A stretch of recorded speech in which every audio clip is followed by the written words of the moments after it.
Breach, you want to kick us off with a Bengals bowl prediction? Saturday at 3 p.m. on CBS, Breach. You know what? It's on Sunday at 3 p.m., so I hope nobody at CBS is listening. Yeah. Sunday, 3 p.m. Eastern. I'll be in Australia. That's what I meant. By the way, a podcast listener, Debo didn't tell us who it was, but they had emailed Debo. I don't know why you're emailing Debo, but sure. To ask what would have happened if both the Chargers and the Rams were hosting their respective title games. Obviously, that was a long way from happening. Chargers didn't make the playoffs. My guess was that both teams would play on the same field at the same time. Right. You just have 4 teams playing at once. Right. Just that would be interesting. The reality is it probably would have been Sunday and Monday, right? Breach, isn't that what we decided? Yes. Most likely because we've seen the Monday playoff game already. And the NFL actually talked about this in 2008 with the Giants and Jets and said it would have been Sunday and Monday. So I don't see why they would change that. Yeah. And plus, since it's a championship game, you have 2 weeks till the Super Bowl. So there's not a huge rest advantage. The day you lose is not a big deal. And I mean, you're talking about an absolute ratings bonanza because you go from, I would assume that they would move the CBS game at 3 p.m. Oh, they both be at night, 6:30, and it would be CBS Monday Night Football involving, I guess it'd be like the Chargers and the Chiefs or something like that. Would be fun. You mean Chargers and Bengals? Sure, to be Chargers and Chiefs. Can it be the Bengals? Yeah, sure. Okay, thank you. Okay. Anyway, your bold prediction. Well, what seed are the Bengals? Are they the 4 seed or the 3 seed? They're the 4 seed. Okay. And they're playing the 2 seed. In my hypothetical here, the Chargers were the 4 seed and the Chiefs were a wild card. But anyway, because the Bengals would host as the 3 seed. But I see your point. Anywho, continue on with your bold prediction. So, my bold prediction. I mean, we all know half of it. And that is that the Bengals win this game. And that should be enough of a bold prediction because they are a 7-point it's not. They underdog. I don't care about that. They beat them previously. That's 7-point not bold. underdog. You're not all getting. Right? I will give you 0.25 points for that then if we're doing. And I'm going to add on to it that during this game, Joe Burrow breaks the AFC title game record for most passing yards. The record has stood, and I researched this one. I didn't botch this one. This record has stood since 1984. Dan Marino. And it's 421 yards. Okay, well, you're not winning that one, so that's fair enough. You might win it.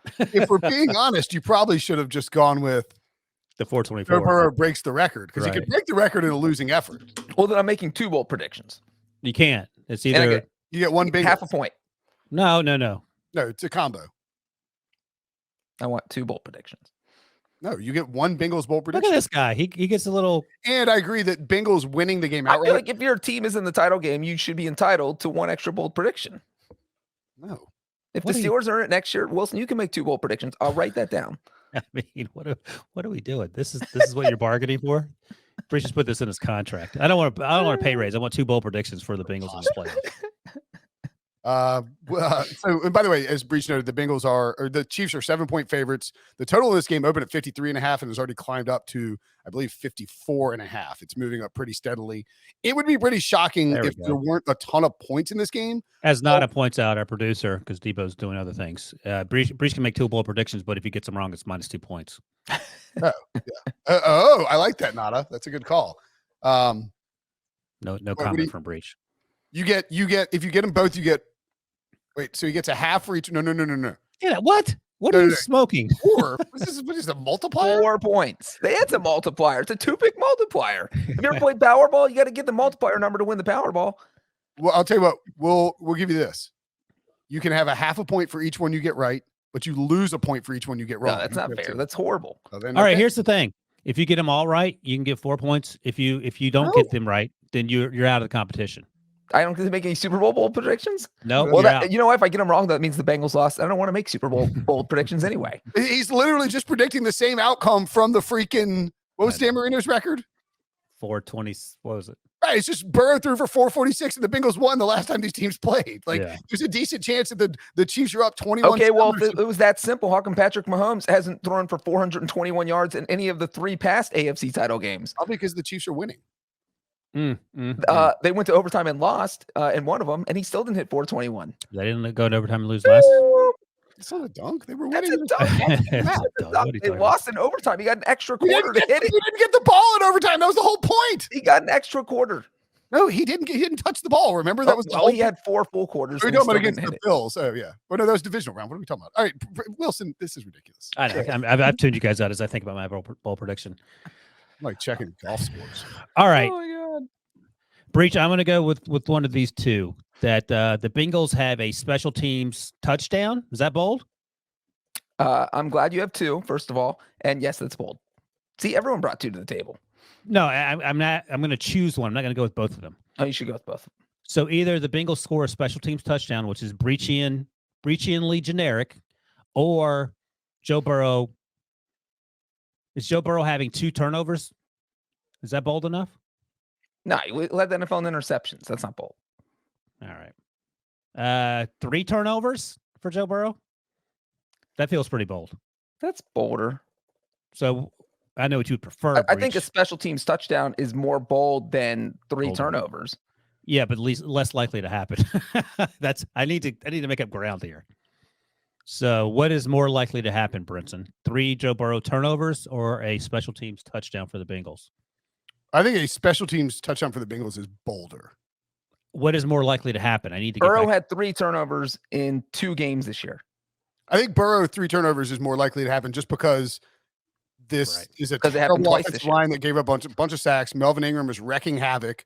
All right, I'm going to go with the special teams touchdown. I don't think the Bengals had a special teams touchdown this year. I think because that's block punt. That's kick return, punt return. Right. We know what special teams are. Well, I want to make it clear. Write that down, Breach, so we have it because you'll try to rewrite history. So that's what I'm going to go. Bengals special teams touchdown. Ooh, that's a good one.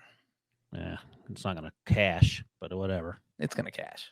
Bengals special teams touchdown. I love it. Okay, my bold prediction, and I'm going to need your research assistance with this, Breach, because I think I know the answer, but I want to make sure that I'm correct. Jamar Chase, who already set the rookie record. Can't wait to hear this. Most receiving yards in a game, will break the single game AFC Championship record for most receiving yards in a game, which I believe is held by Cliff Branch. Is that correct? You guys chat and I will consult the record book. What number do you have, Brent? I have 186 for Cliff Branch. Oh, that's a lot. Okay. 1974. I don't want to be like 74 yards or something. Well, so Wilson, you guys are. No, this is not the single rookie either. This is the single all-time record. Yeah. Well, right, but both you guys, one of you bashed my prediction because Burrow already threw for 446 against the Chiefs, and Brinson's making the same prediction of something Jamar Chase already did against the Chiefs. Oh, that's a good point. That's to Wilson, who just called your prediction good, even though he bashed me for doing the same exact thing. Yeah, that's fair. Thank you for correcting me, Bridge. He said it would qualify as a bold prediction. The AFC title game record officially goes. So that is the AFC. Is this merger? An AFL Bolitnikoff situation? Yes. Okay. But it was in the Super Bowl era, so it counts. What does Fred have? Bolitnikoff 1968 had 190. So it only adds 4 yards. Yeah. I mean, basically, he's got to go for 200 receiving yards. Here's the thing. It's bold because if Steve Spagnuolo doesn't cover Jamar Chase again, then you deserve to win it. I mean, what are we doing? Yeah. I'm fine with it. Breach, are you okay with it? How concerned are you? I think if you break an AFC title game record, whether it's the passing one or the receiving one, if it stood for more than 20 years, it's a bold prediction because Tom Brady has played in how many championship games? There's been some Peyton Manning, and none of these quarterbacks have been able to break that record. So if Joe Burrow comes in and does it on his first game, and if Jamar Chase breaks a record that was set in 1968, those are bold. That's bold. Okay. Yeah, I agree with that. That's my take. Okay. Did Cooper Kupp? Oh, no, that's right. Steve. Oh, man. The NFC divisional record for receiving yards is insane. Was it like 220? Anthony Carter in 1988 for the Vikings had 227. Steve Smith in 2006 against the Bears had 218. Tom Fears technically in 1950 had 198. I don't know if that qualifies. And then Irvin 192. Oh, sorry, divisional. That was an NFC Championship game for Irvin. Randy Moss had 188. Cooper Kupp 183 this year, so he's like fourth. All of a sudden, what is your concern level for these predictions we're making with the Bengals offense, given what we saw from the Bengals offensive line against the Titans? Breach. Well, what's funny is that I don't know. Watching them play against the Titans, that's the highest level. Joe Burrow got beat up. That is the worst you can get beat up in a playoff game. He took the most sacks in playoff history, tied for the most sacks. and he still threw for 348 yards, and they still won. And the Chiefs' defensive line isn't as good as the Titans' defensive line. They sacked him 4 times back in week 17. And he still threw for 446 yards. Yeah. And Jamar Chase still, and I think that was the best the Chiefs, like, they harassed Joe Burrow in that game, the Chiefs did, and they still got diced up. So, like, I don't even know. My concern level is that the Chiefs will come out with some super offensive game plan and put up 55 points. I'm not concerned about Burrow and the Bengals offense being able to put up points. Yeah, this total's doing nothing but climbing, 54.5. And it's only going to jump now. I just said that. What's that?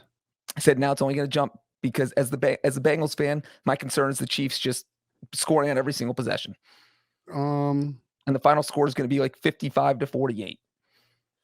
It's trending right now like it's going to be not too windy, 9 miles an hour, pretty standard about that. Oh, it's great weather for if you're the Bengals and you're getting 45 degree or whatever it is weather in January in Kansas City. That's unbelievable. It's a pretty big win, I think.